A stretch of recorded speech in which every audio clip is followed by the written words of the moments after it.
Welcome back to Close Up. In the 2nd Congressional District, Democrats get to decide in September if they want to make a trade-in. There's a progressive primary challenger working to oust first-term Congresswoman Maggie Goodlander. Paige Beauchemin, who is also a state rep serving Nashua, is our guest this morning. Representative, thanks for coming in. Thank you so much for having me, Adam. So let's start sort of on a big picture thing. And, you know, our system of government was not designed for one side to just sort of stamp its will on the other and do everything it possibly can. But that seems like increasingly how people in politics operate. So what's an issue on which you think you might be able to compromise with Republicans if you get to Congress? Or has that ship sailed and it's time to just fight? I truly believe that that depends on the issue. I think that the way I'm seeing things is we have really been focused on being bipartisan. And I think that that works when you have two reasonable parties.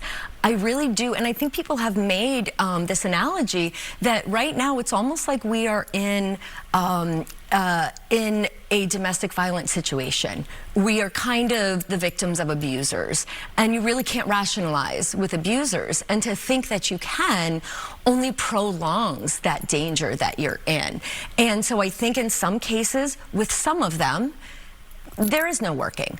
But I have found, and I would say that the state legislature, the House, really represents the same thing. And I have been able to be bipartisan. One of the issues, incidentally, is maternal child health, which I am an expert in as a nurse.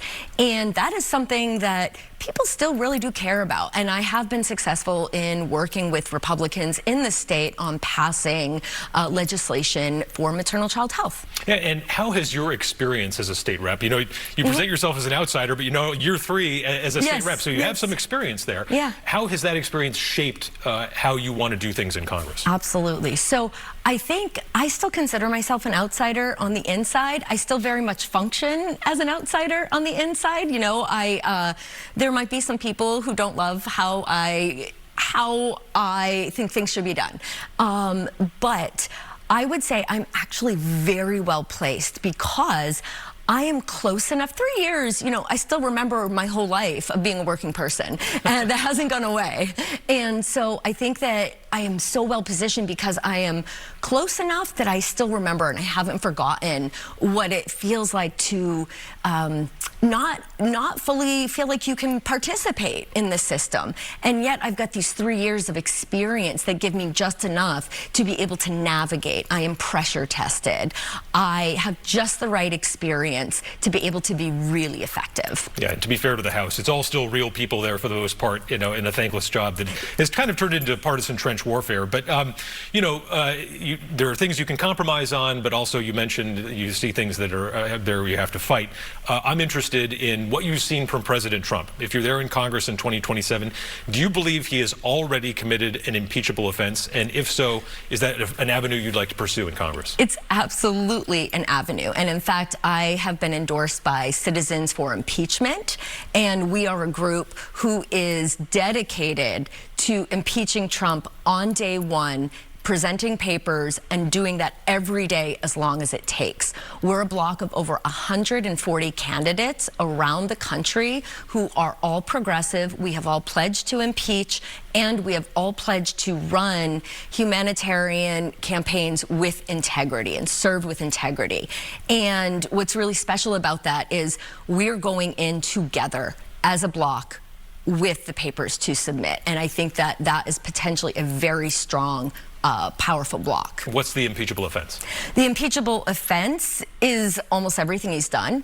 And right now, I think we can absolutely point to his illegal wars and his threat to genocide an entire civilization. So that's something we were talking about last week with Stephanie Shaheen, when he said that essentially a civilization will die tonight. Is it a slippery slope when you start considering a president's words as grounds for impeachment, even if they may be extreme? I think that that's exactly what we should be looking at. That shows what they're thinking. That shows it shows how they view things. And I think that that really is important. They have a responsibility. Absolutely. Let's get to some issues here. Sure. And I do want to, you talked about maternal child health as well. Let's get to that in a bit. But first, what is the fastest way to lower energy costs for the people living in CD2?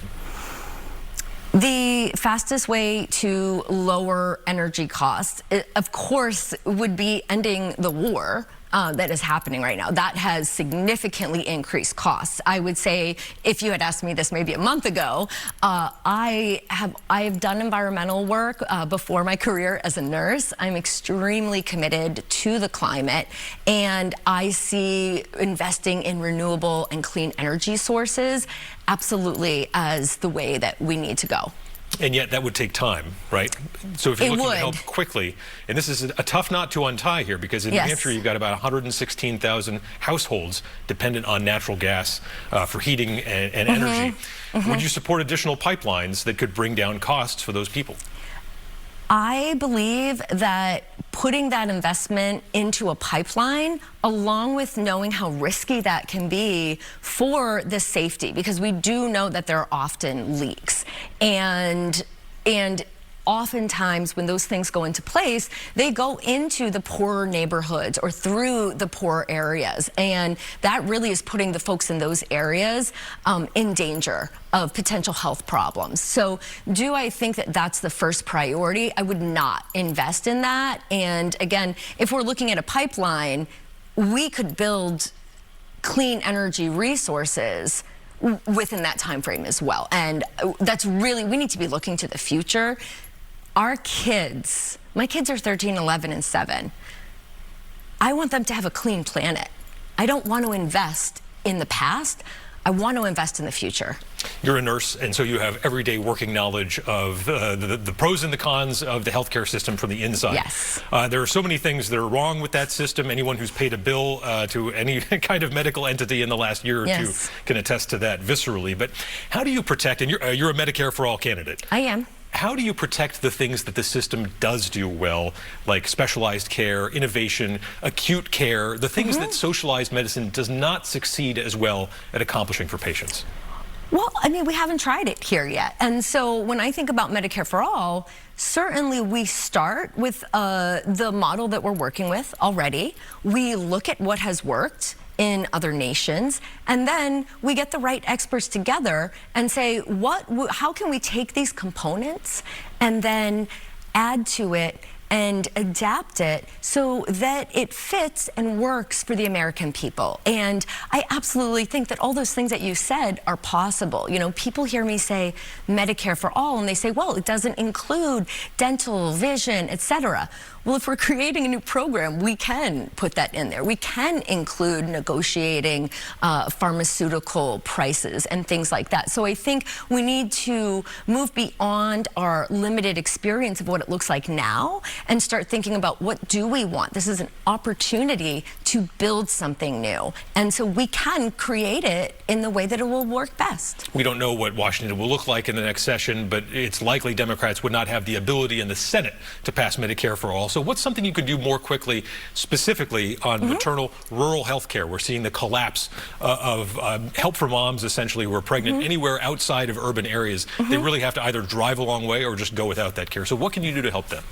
So some of the things we're doing in New Hampshire already is trying to build at the small pieces. And so one of the things that we've done, we have received a huge rural health grant in the state, and a large portion, I won't say the percentage, I don't know if it's a large portion, but there is a large amount being invested in a maternal health initiative in the rural North Country. And so what we need to look at overall is how we're valuing maternal health care and the costs that are going into that. Now, what I know as a nurse is that the quickest way to improve outcomes, to close the discrepancy between the poor outcomes for white women and women of color, because women of color and babies of color die at 3 times the rate of white women. And so the best way we can combat that is actually to support midwifery care, because midwives are much lower cost and the majority of pregnant people are healthy. Pregnancy is not a pathology, and we've treated it as a pathology.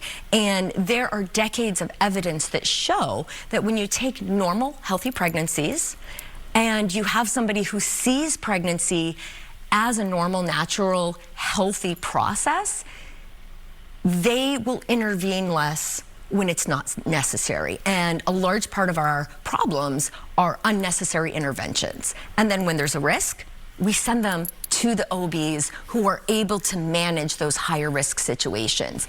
But if we would foster that, if we would invest in it, incentivize midwifery, we would immediately see better outcomes, and that would be everywhere across the state. But specifically, we would start with programs in the rural areas. All right, Paige Beauchemin, it's been fun. We've hit our time, though. We That's appreciate it. I know, it flies by, doesn't it? Yes, it does. Thanks for joining us on Close Up. We'll see you out there on the trail. Thank you so much. Okay, and we'll be right back with a new look at some old State House testimony that appears it's going to be a big part of the race for governor. Stay with us.